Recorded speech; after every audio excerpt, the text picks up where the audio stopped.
दुनिया भर में ऐसे खुफिया जराइम पेशा गिरोह मौजूद हैं जो पस पर्दा रह कर काम करते हैं और हर साल इतना पैसा कमाते हैं जितना आम आदमी पूरी जिंदगी में नहीं देख पाता। इन्हीं में एक ऐसा गिरोह भी है जिसके बारे में कहा जाता है कि वो हर साल 80 अरब डॉलर कमाता है। ये रकम इतनी ज़्यादा है कि इसका अंदाज़ा लगाना भी मुश्किल है। आज की कहानी जापान के एक बदनाम मगर इंतहाई ताकतवर जराइम पेशा नेटवर्क के बारे में है जिसे याकूजा कहा जाता है। जब आप याकूजा का नाम सुनते हैं तो सादा लफ्ज़ों में इसे जापानी माफिया कहा जा सकता है। जापान में इस तरह के कई मुनज़्ज़म जराइम पेशा गिरोह मौजूद रहे हैं और इनकी जड़ें बहुत पुरानी हैं। वक्त के साथ ये गिरोह सिर्फ गैर कानूनी धंधों तक महदूद नहीं रहे बल्कि उन्होंने ब्लैक मार्केट, एंटरटेनमेंट, जायदाद, कंस्ट्रक्शंस, भत्ताखोरी, फ्रॉड और यहाँ तक कि सियासत में भी अपना असर कायम कर लिया।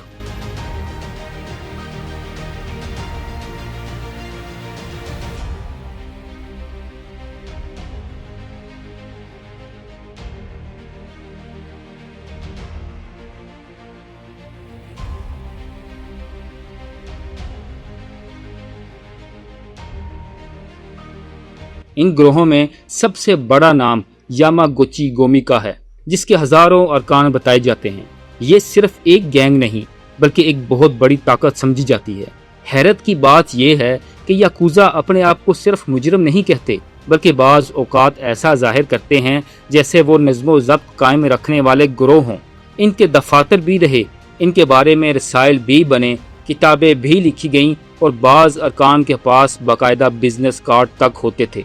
याकूजा की एक खास पहचान इनके जिस्म पर बने बड़े बड़े रवायती टैटू भी रहे हैं। पहले ये टैटू वफादारी, हैसियत और ग्रोथ से जुड़े रहने की अलामत समझे जाते थे। मतलब ये कि जो शख्स ये निशान अपने जिस्म पर बनवा लेता वो गोया आम जिंदगी से मुंह मोड़ कर इस दुनिया में दाखिल हो जाता। अगरचा नई नस्ल के कुछ अरकान अब इस रवायत से दूर हो रहे हैं लेकिन काफ़ी अरसे तक ये याकूजा शनाख्त का अहम हिस्सा रही है।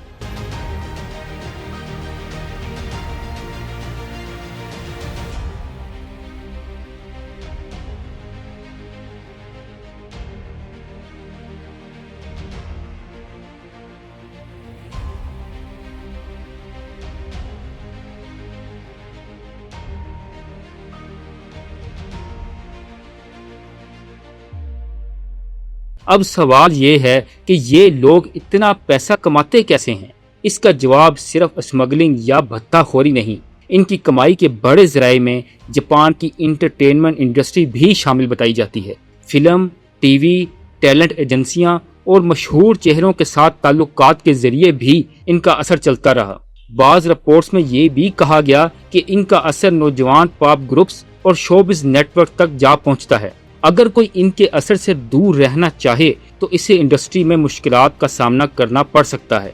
सिर्फ शोबिज़ ही नहीं, तामीराती शोबा भी इनके असर से महफूज नहीं रहा। बड़े मंसूबों, ठेकों और बहरान के बाद पैदा होने वाले कामों में भी इनके मुलव्वस होने के इल्ज़ामात सामने आते रहे। इसके अलावा स्टॉक मार्केट में भी वो खुफिया मालूमात और ताल्लुकात के जरिए फ़ायदा उठाने की कोशिश करते रहे।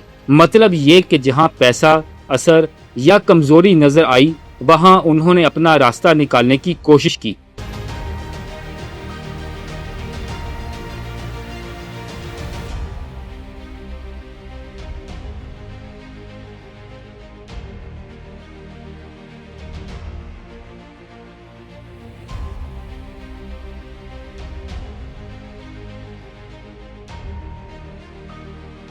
याकूजा की ताकत का एक और अहम हिस्सा सियासत से इनके ताल्लुकात हैं।